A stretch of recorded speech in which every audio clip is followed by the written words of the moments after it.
that collects everything. I can't remember. Cecil Sharp House. Cecil Sharp House. Now, have you sung any up there?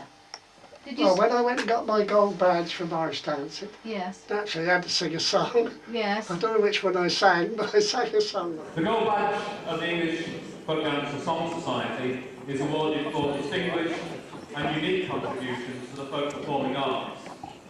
Today we recognise the contribution of Francis Shergold, singer, musician, but most especially Morris dancer with Oxfordshire's Bampton Morris dancers. Until recently the squire of the team, and now their honorary president. Francis Shergold moved to Bampton from Bampton, a couple of miles away, in 1931 at the age of 12. His great-grandfather, Robert Locke, had been a Morris dancer in the nearby village of Field Azarts in the 1830s. As a young teenager, Francis watched the Morris dancers practising outside the malt shop or public house in the centre of Bampton. The squire then was the legendary William Jinky Wells, who was the 6th recipient of the gold badge way back in 1928. In 1935, Francis spent the morning of Whit Monday carrying the dancers' coats, and Jinky Wells said, "You've done very well this morning, you'd better have a dance this afternoon." He did, and has danced ever since, including this year at the age of 77, and that's 60 years. It was in 1939 that Francis first met Nibs Matthews, later the director of this society, when Nibs and friends danced the Headington dances with William Kimber's musician on Whit Monday in Bampton. Both Nibs and Francis have fond memories of that occasion. On leaving school, Francis was employed as a groom at Weald Manor, and after war service as a sergeant in the army, during which time he was wounded whilst on active service in Europe, he returned to Weald Manor, where he remained as head gardener until his retirement.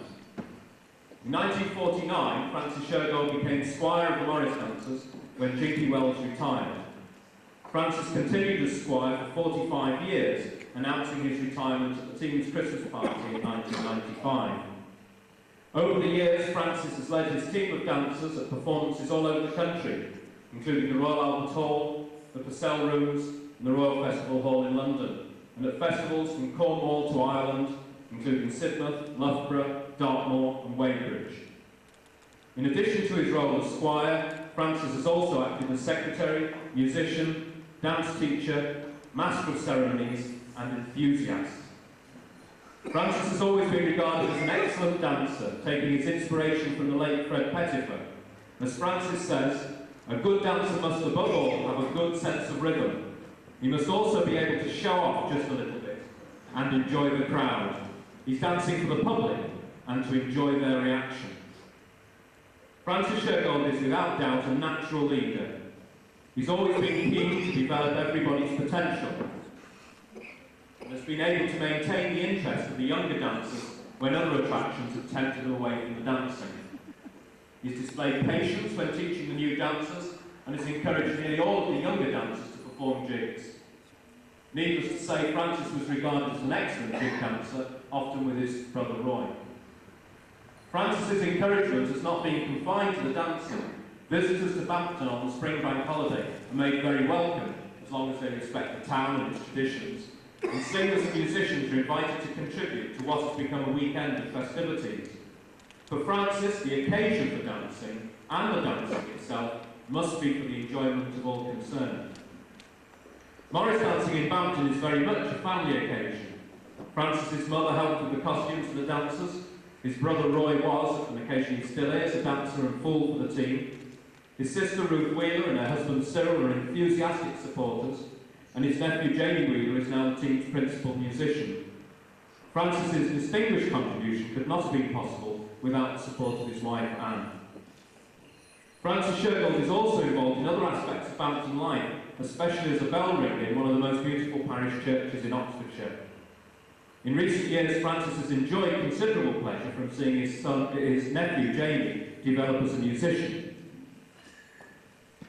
And the two men have been guest performers at selected festivals and clubs, particularly following the release of the cassette recording of Bampton tunes, reminiscences and Francis's singing entitled Greenie Up, issued in 1988.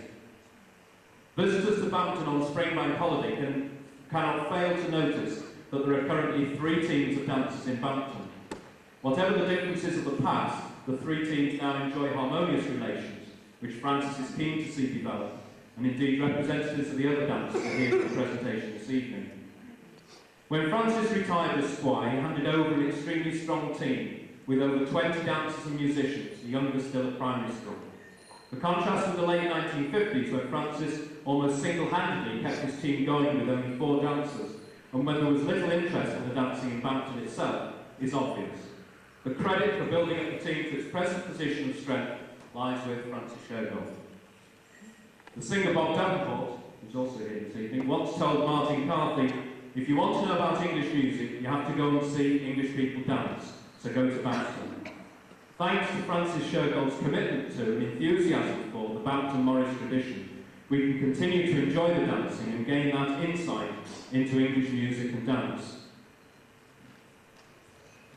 More importantly, the people of Bampton can themselves continue their town traditions into future generations. It gives me great pleasure to announce this award, the Gold Badge of the English Folk Dance and Song Society, to Francis Shergold. I should like to invite Nibs Matthews, former director of the Society, to present the award.